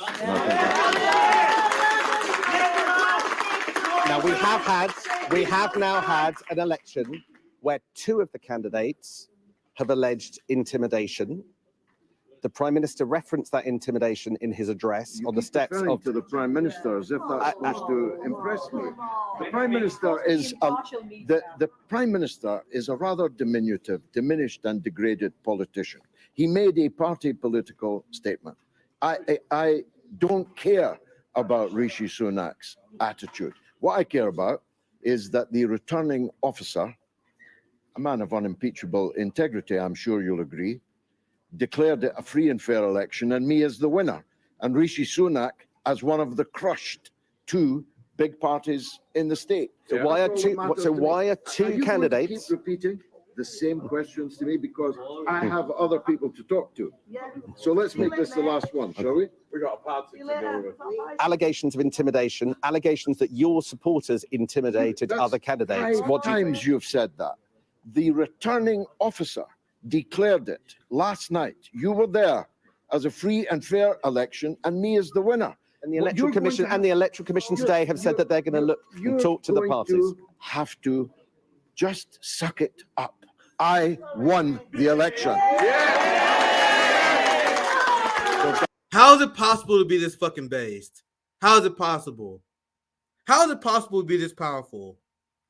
Thank you very much indeed.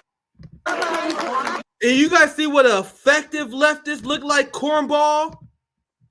George Galloway looked this man right in his eye and said he does not respect the Prime Minister. He didn't call him his brother, you cornball. This is how you be a leader.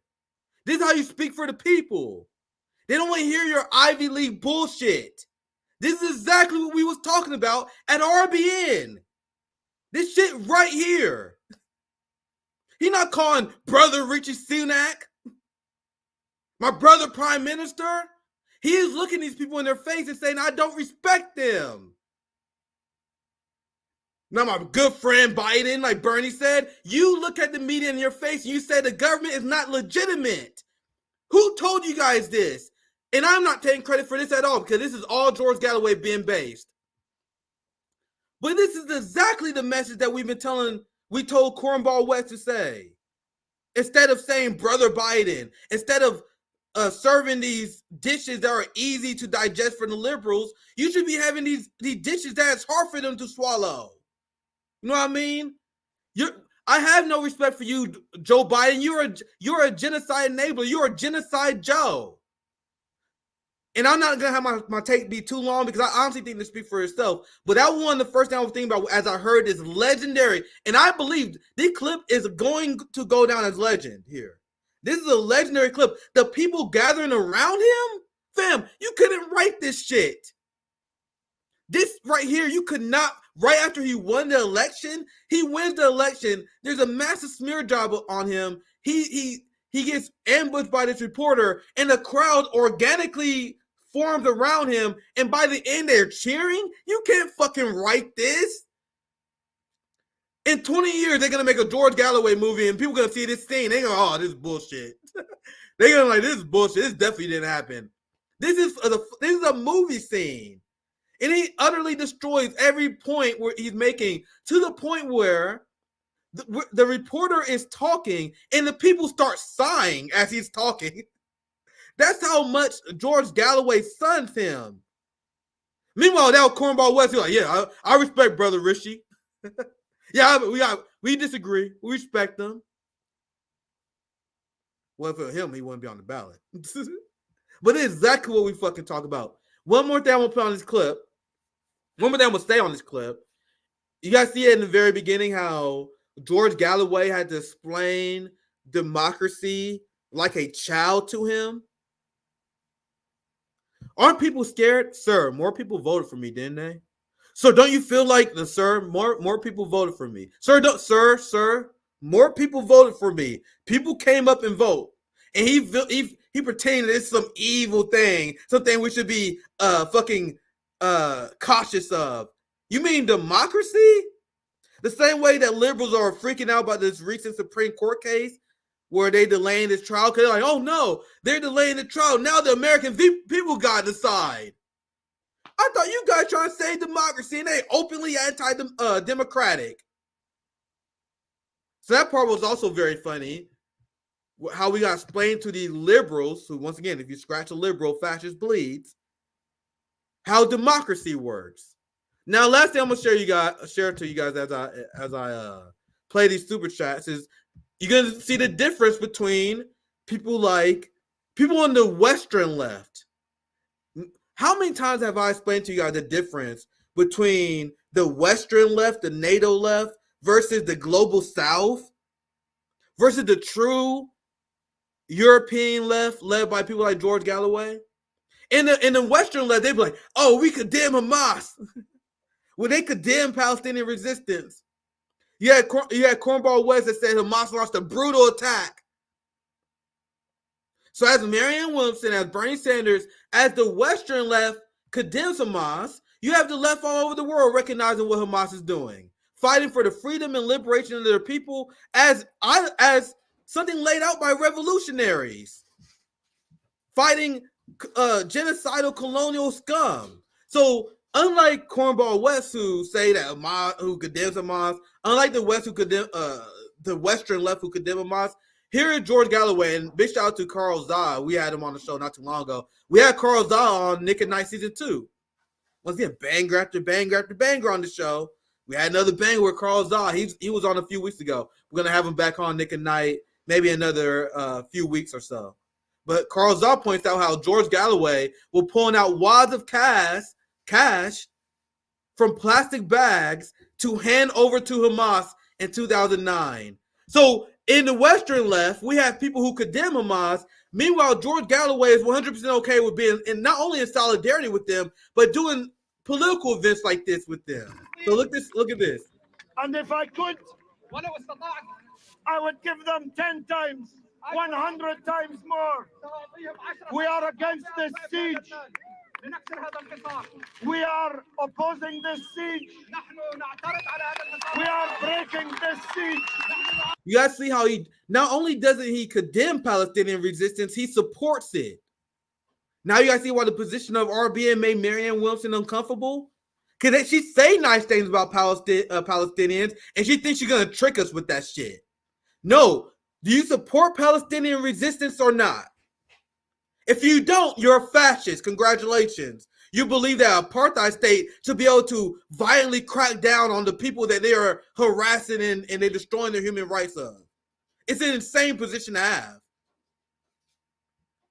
So this is why you see the left in other countries.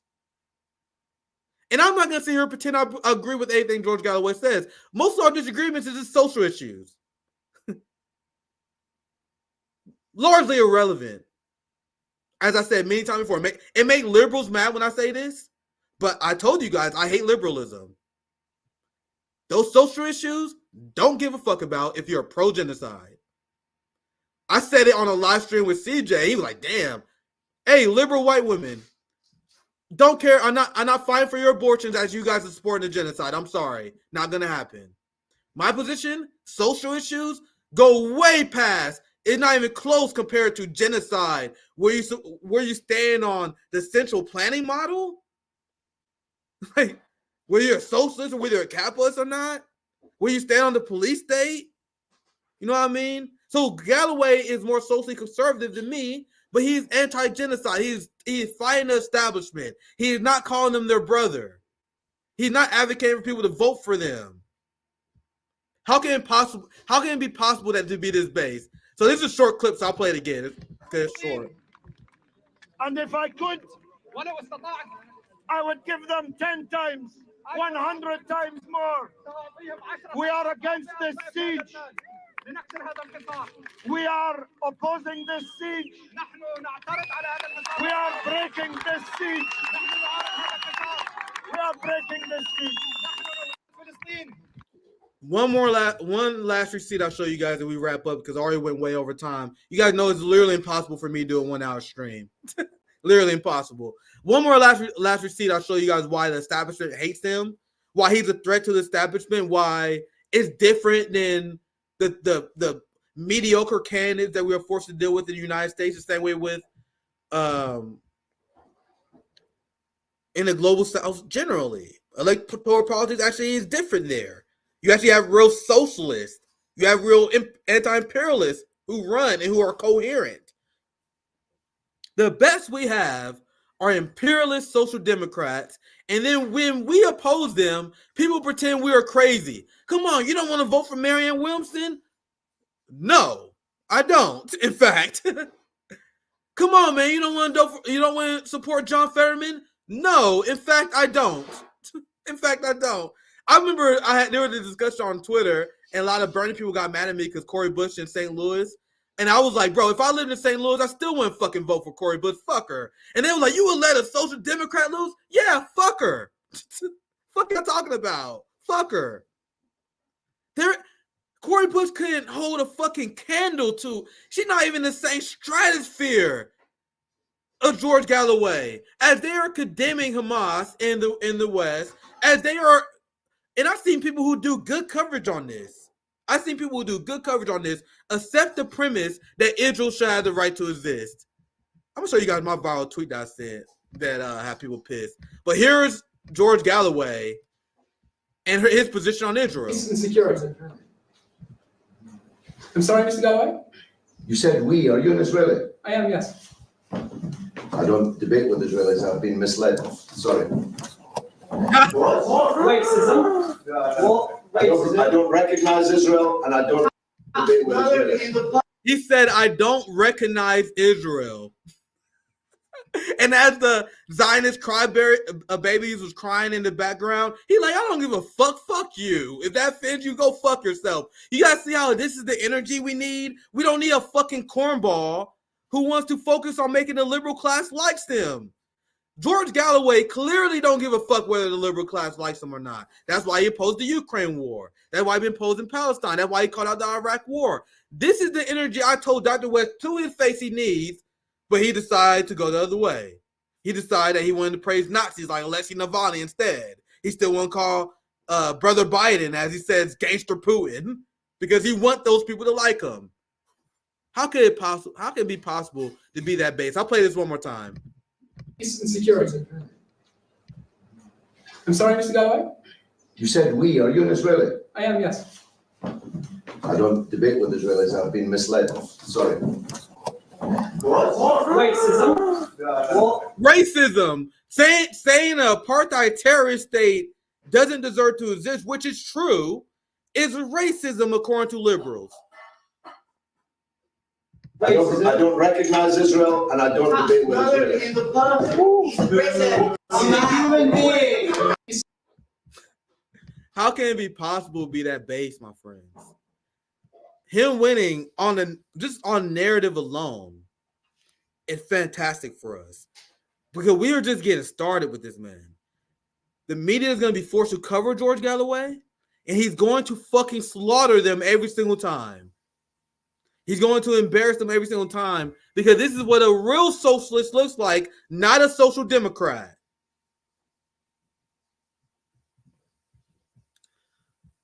This is what I was saying. You guys see this tweet got 12,000 likes, 1,000 comments, because I pissed off a lot of Israelis with this, but fuck them, because I'm right. Here's me, and this has been the message of RB, that you guys see that George Galloway is not afraid to say. And I will leave you with this thought, and before I get the super chats. I'm tired of people pretending that Israel has the right to exist. What does that even mean? Countries don't inherently have the right to exist. And if there is any country that doesn't deserve to exist, it's an apartheid state that was found plausibly committing a genocide by the International Court of Justice. As I explained earlier, and in this tweet here, a country exists and have legitimacy through the will of the people. Why the fuck does an apartheid state deserve this right? They don't. And if you have to point to a silly holy book, oh, Israel should exist because that's what my Bible said, because that what all the other holy books said. Okay, you immediately lost me. And I said, if you had to point to a silly holy book to justify genocide, colonialism, and apartheid, you reveal how unserious you are. I was just retweeting at night. She got almost 500,000 views, 12,000 likes, and then they had to send the Mossad agents after me. Bro, they was mad after this one, boy. They was mad after this one, but as I said before, in the same mindset that George Galloway has, fuck them if they're upset. So anyway, let's. I got a few super chats I gotta read, and I'll get out of here. I'll be back on Tuesday. I did a 3.5 hour show with Rome on Tuesday, 2.5 hours with Zoya on Thursday. Banger after banger after banger. So I'm taking Monday off. I'll be back on Nick and I on Tuesday. So you guys got plenty of content to watch. I know you guys not caught up, right, on the content yet. I think I left off here. Only a few super chats to read, and we get out here. Let's see. Is there a good headline I could play in the background? Yeah, I put this headline up. This is Reuters. Will they let me in? Yeah. Oh, damn. I forgot the Reuters site is ass. There we go. I'll just put this up as I read some super chats. Oh, geez. Thank you, John, for the 999. The liberal PMC made a deal with the devil. The ruling class allows the PMC to talk about identity politics as long as they don't talk about capitalism and Western imperialism. Absolutely. Absolutely. That's 100%. And we reject that shit. That's why we made a lot of liberals uncomfortable at RBN. A lot of black liberals uncomfortable at RBN. Another one for John. I recommend Peter Tosh's song 400 Years on Bob Marley and the Wailers album Catch a Fire for a post-stream roll-up song. Always appreciate a good roll-up song, my friends. Definitely what I'm about to do after this stream. I'll tell you that. Thank you for 999 Cobra. Nick, that's the ultimate mind game they play. Think about it. The most imperialist authoritarian government in history has conditioned their populace to be against authoritarianism. That's a clever trick. Absolutely. the fact that they think that people think China and Russia authoritarian as they live in the largest police state that we ever seen. China, 1.3 billion people. They have less people in prison than we do when we have, 4 times less people than them? We got way less people than China, but we imprison more. And you got white America like, yo, China's authoritarian. Fucking idiots. It doesn't even make sense at face value. As I explained before, I'm gonna show you guys my. I know someone was asking for a receipt. You guys know because everything they told you about the DPRK is false, right? People have no idea. I went on the DPRK rant, had a lot of people ask me questions, learning about it. So they want you to believe the DPRK is authoritarian when they provide free houses to people. There's no homeless population. In North Korea, you are free to distribute weed. You guys know Kim Jong-un, he's a big weed head. You're free to exchange weed. They got a beer culture. They don't have this war on drugs that imprisons their population, but Americans think they're authoritarian. There was a story last year, some brother in Alabama was given 30 years for weed. And someone was asking me for a source. There's like 1,000 sources on this. I'm not telling you guys to be like me, who I think what North Korea has done is actually admirable, considering the fact that the United States just killed millions of their people within a generation ago, and then they had the largest empire sanction them, and they still feed and house their people. The question I have for the people who love the United States, we have Skid Row, we have people who go bankrupt because of medical debt, like people in my family. We have people who die prematurely. We had declining life expectancy. My question is, who is sanctioning us? Don't worry, I'll wait. North Korea was sanctioned by the biggest empires in human history, and they still provide for their people the best they can. You guys understand, they killed millions of North Koreans within a generation ago. What do you guys think happened to a people when that happens? Well, here we go again. I'm on another DPRK rant. I am daring Americans to ask yourself these questions. And then whenever people visit North Korea, because you have people in China, you guys know they have a student exchange program, China and the DPRK. Something else they don't know. You know, North Korean students go to China and study in China all the time. If North Korea was so evil, why would they go back? Why do you have Chinese students that go to North Korea and then they have great things to say about the country? You guys see how the narrative doesn't make sense when you stop listening to what the fuck the West says? And then the West say, they were like, well, North Korea is actually an evil landscape, and all the people who say it's not, they was tricked by North Korean propaganda. What they do is North Korea, they set up fake cities. And people visit fake cities, and it make people think that the country is actually better than it is. You mean tourism? You just describe tourism. When people go to the United States, do they go to Skid Row? Do they go to a bad neighborhood? No, they go to a resort. When you go to Haiti, you go to a resort. That's what North Korea is, and they use that to attack it. Of course, it looks good to you because you went to the good area. Nigga, use that argument to every other country. You guys see how easy it is to debunk this bullshit that they repeat in the Western left too? Because Dr. Cornel West wants us to hate North Korea, remember?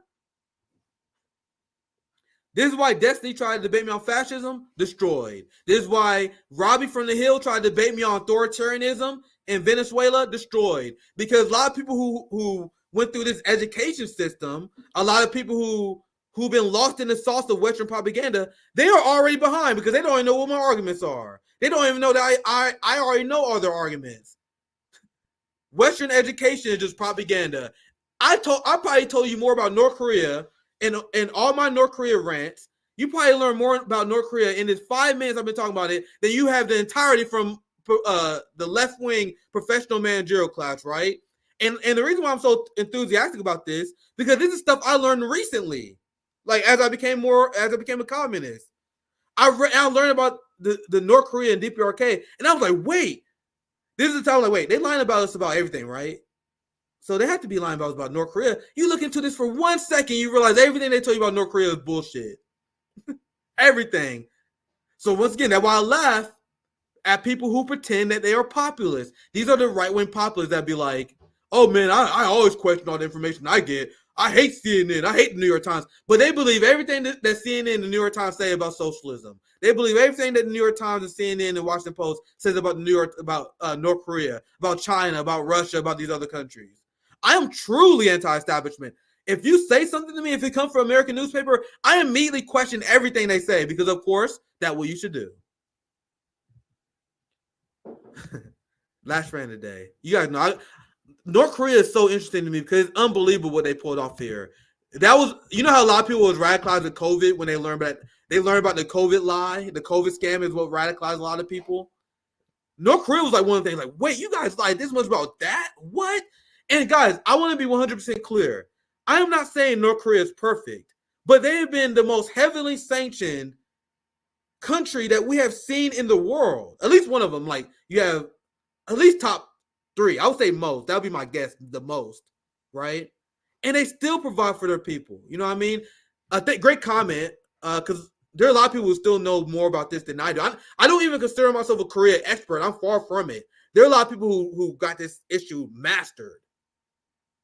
You know what I mean? I'm not even far from that. You know what I mean?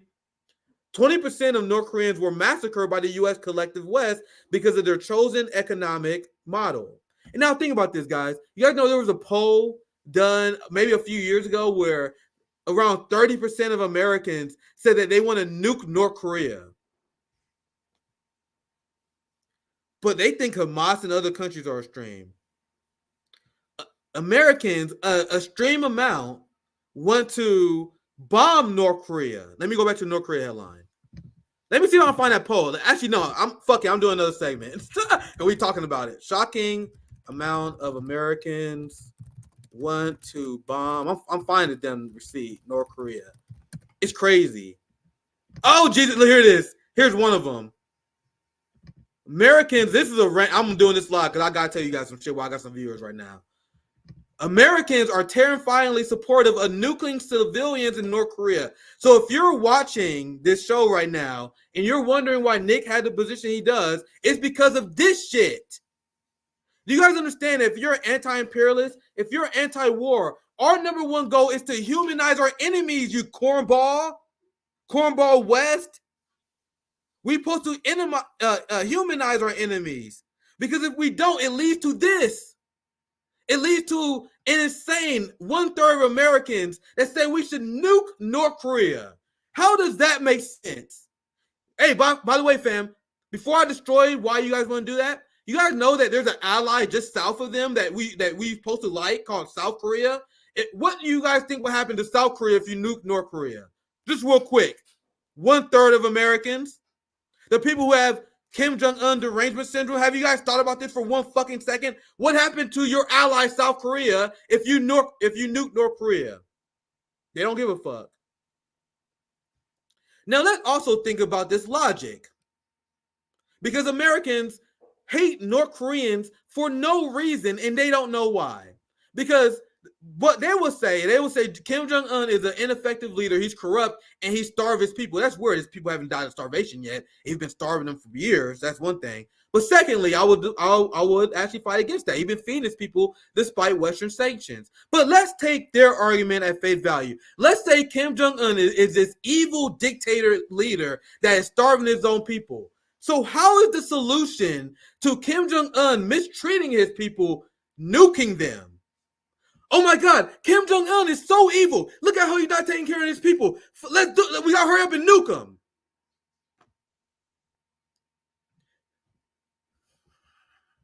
Do you guys see how the shit that we are fed in the West makes no fucking sense? You will hear politicians say this. Politicians will say we need to just bomb, nuke North Korea. You have Trump, you have right-wingers say this all the time. We just need to nuke North Korea. If you hate the North Korean government because how they treat their people, which is bullshit, why would the solution be nuking them? My friends. And I'm going to end the statement here because it was a live statement I wasn't planning. Now do you guys see why I do what I do? Why I reject the imperialist CIA bullshit and why I despise it that come from Marianne Williamson, Cornball West, Bernie Sanders, where they feel the need to demonize North Korea, Iran, Russia, and China. Because if you don't, it leads to this shit right here, where people don't even think. Why do you guys think that they're running anti-China propaganda nonstop? Why do you think that they started Russiagate? They started Russiagate so Americans will be okay with our government sending billions of weapons to Nazis in Ukraine. Oh, it's okay we fund Nazis because they're fighting Russians. It's okay we fund fascists in Taiwan because they'll be fighting the Chinese. This is why the left has been ineffective. This is why the anti-war movement in this country has been ineffective, because the anti-war movement will say, oh yeah, we hate Hamas too. Yeah, we hate Russia too. We hate China too. Yeah, we accept all your talking points, but please don't do anything about it. It's a fundamentally weak position to start at. Oh yeah, I think North Korea is evil. Yeah, I think Xi Jinping is a communist authoritarian thug, but I don't think you guys should do anything about it. That's the position of Cornball West, my friends. He thought I was being hard on him before. Let me read the rest of the super chats. You already know we got another banger. What's popping, my friend? Sorry, I saw that comment. I got hyped. You guys know we got another banger after banger after banger.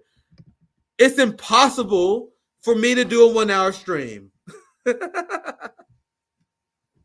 Come on, man. Like and share the stream. I'm planning on doing an hour. I did 2 hours instead. How do people do 1 hour streams about politics? Someone please explain to me. Do you guys know you got a lot of shit to explain about in politics? How do people do it? I will master it one day. I will master the art of the 1 hour stream one day. It's because Cobra. It's because of you.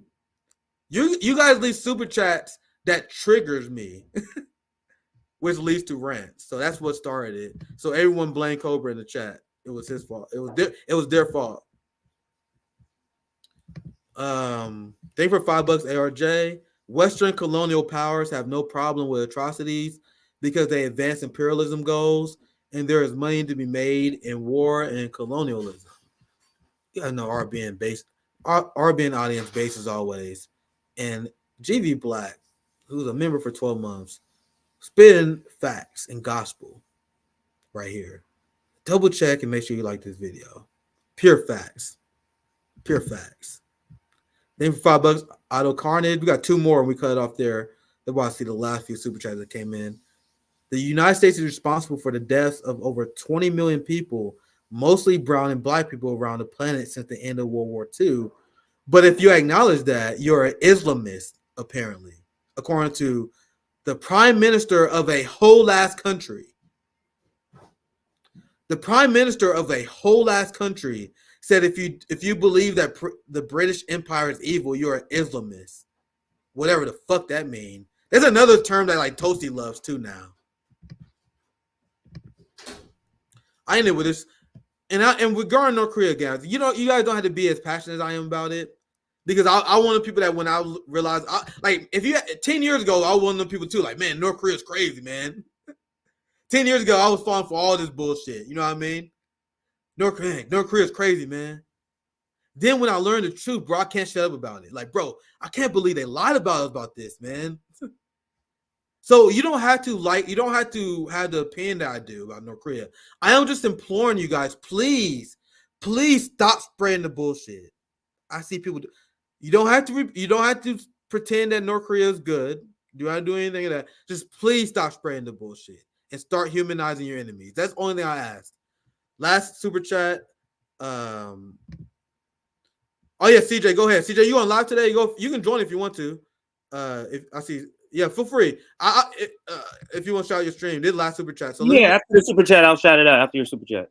Yeah, absolutely. We got CJ now. Let's pop it, CJ. Thank you for $2 ARJ, and I'm looking forward to see what you about to talk about as well. Make sure you shout that out as well. I'm probably gonna roll up, chill for the rest of the day, watch the stream too. This election is a positive sign for Palestinian liberation. Absolutely. So with that said, you guys say one more hour. Nigga, I gave y'all 2 hours.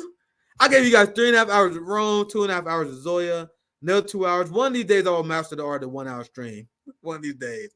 Anyway, CJ, I'll give you last word. What are you talking about? I just wanted to shout it out. I'm going to be covering in detail the Flower Massacre, but from the point of view of, I'm going to get closer to the mic. From the point of view of if a democracy supports a genocide, then that democracy deserves to die. Here is the graphic. Make sure you see us at 4 p.m. Come back, go take a break and come back. We'll be dissecting all this shit. And of course, I'm gonna be talking about John Fetterman being an android and trolling the uncommitted campaign. I'm gonna talk about Bernie Sanders flip-flopping. I'm gonna talk about Nina Turner. I'm gonna talk about Joe Biden. So come back at 4 p.m. and check that out. Yeah, we get seated to the last thought there. Hope you guys enjoy this 2-hour banger of a stream on Saturday. And we got double header, fam. I'm hyped because once again I'm about the roll up, I'll chill with some friends. I see this stream in the background. I'm about to be dope. Anyway, thank you guys for watching. I'll see you guys around. Have a good one.